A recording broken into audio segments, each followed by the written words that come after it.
Hey guys, welcome to this week's lesson. This week our lesson is going to post Monday 4/27, and the assignment, a quick, actually really short assignment, will be due on May 4th. So you'll have a whole week to kind of think about this and work on this. And the reason that I'm going to make this week pretty short is so that it gives you a catch-up time. So if you haven't had a chance to do the first week, which was our bio poem and a couple Newsella articles, you'll have a chance to do that. The second week, last week, was the music lyrics. So if you haven't had a chance, go back and do that. I want you to get full credit for this semester. And then today's lesson will be pretty short, and the assignment will also only take you a few minutes, but that is intentional. So we're going to continue on with our poetry, music is poetry unit. And so if you think about it, all music is a form of poetry. Someone is trying to say something, get across an idea, an emotion, their thoughts and feelings in a song.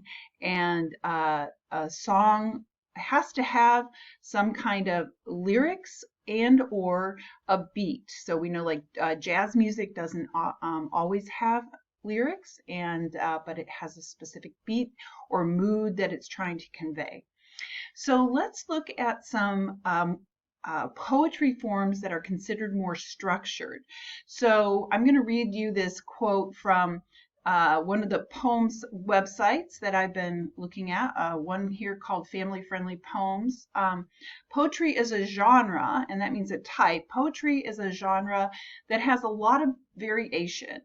Some forms of poetry are extremely structured, and that means they're following some really strict rules, following a certain rhyme scheme and a syllable count, while others allow more creative freedom. So with our bio poem is very creative. You could write down a lot of different things. You just had to follow that format that was in the template, where we started with our name and then the who.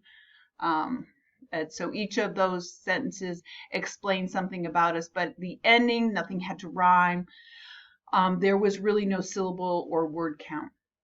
Some of the even more structured forms of poetry are called Cinquain, Haiku, Tanka, and Diamante. So we are going to just focus on two of these this week, the first two, Cinquain and Haiku. And these are types of poetry that are used in traditionally to share thoughts and ideas. And usually these types of poems are about nature. It's something that we can visualize, and often about animals, nature, things like that. So people have used haiku especially for all ranges of thoughts and expressions they wanted to share, and that's fine. But if you want to focus just on that idea that it's often haiku especially is often about nature, then that will help you when you're doing your writing. I'm going to give you some ideas too. So you're going to have a choice. You can either pick Cinquain or haiku. Either template is on the it's going to be on your Canvas assignment. So let's go to our next. So the first one we're going to talk about is Cinquain. And we have an example here of a Cinquain entitled Morning. It's by Tania Lewis. Restless, waiting for light, darkness covers the earth until sun crests over the hill. Morning. Let's look at the specific format here. First line is always one word.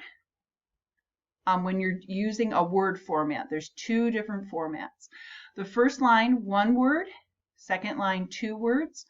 Third line, three words. Then four words, and then back to one word. So we can see that it follows that pattern here, very structured.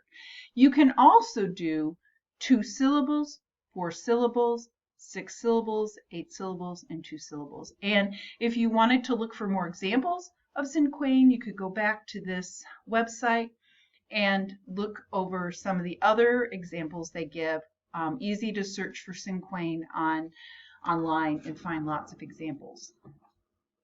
And the example that I wrote followed the word format, not the syllable format. So my Cinquain was sun, radiant light, makes plants grow, warms up cold earth, heat. So you want to make sure that when you write a Cinquain or a haiku, the all of the words point to one thought. So you notice that I'm talking all about the heat of the sun. So all of the words should point to one thought. You don't want a bunch of random thoughts on each line, random words. So the words do need to connect, and that they're all explaining one idea, and normally that idea is listed in the very beginning of your Cinquain or haiku.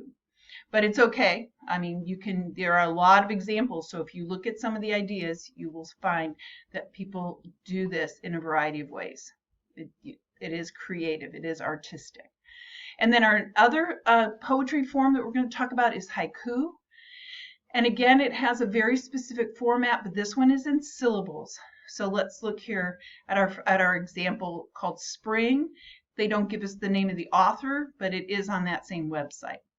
Water runs downstream, fish swimming with the current, life moving along. So we have water run, so 2 syllables, water runs downstream.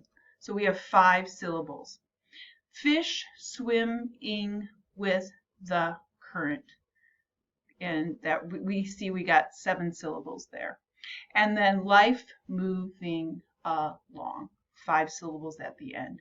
So it's not real tricky to do, but you do have to be careful, because if you just add 1 extra syllable, it's really not a haiku anymore. So there are variations, and people have taken artistic license, since this is poetry is an art form. But I would ask that you would do your best to stick to this format. Here's one that I did. And we know that it's been raining a lot just this past week.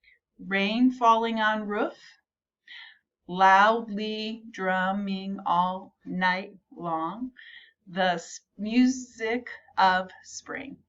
So trying to get that 5-7-5. And what the people who write haiku, maybe as a profession, or write books about filled with haiku, they know that this is this 5-7-5 syllable count is pleasant to the ear, and it actually is. It lends itself to the art form that it is. Right? If you want to add anything in to your poem, you are welcome to do a poem on a piece of paper and draw pictures with it, and then you could take a photo of that and just upload that to the assignment as well onto Google Drive. Okay, so this assignment this week, again, very quick and easy. Go to Canvas, and you'll have a choice of doing either the Cinquain or the haiku. You can choose either one. The main focus too will then be getting caught up with anything you're missing from this class. So that's why we kind of have a light week this week. And I will be assigning 1 Newsella article, and then that will be everything that'll be the requirements for this week. All right. So I hope you guys are doing well. I miss seeing you every day in class.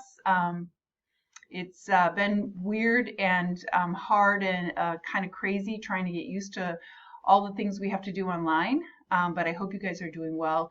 Please send me an email. I'm trying to respond pretty quickly when you send out emails. Or you're welcome. I've contacted your parents and given them a phone number where you can contact me as well. So you guys have a great week, and we will look forward to seeing you next week. Take care. Bye-bye.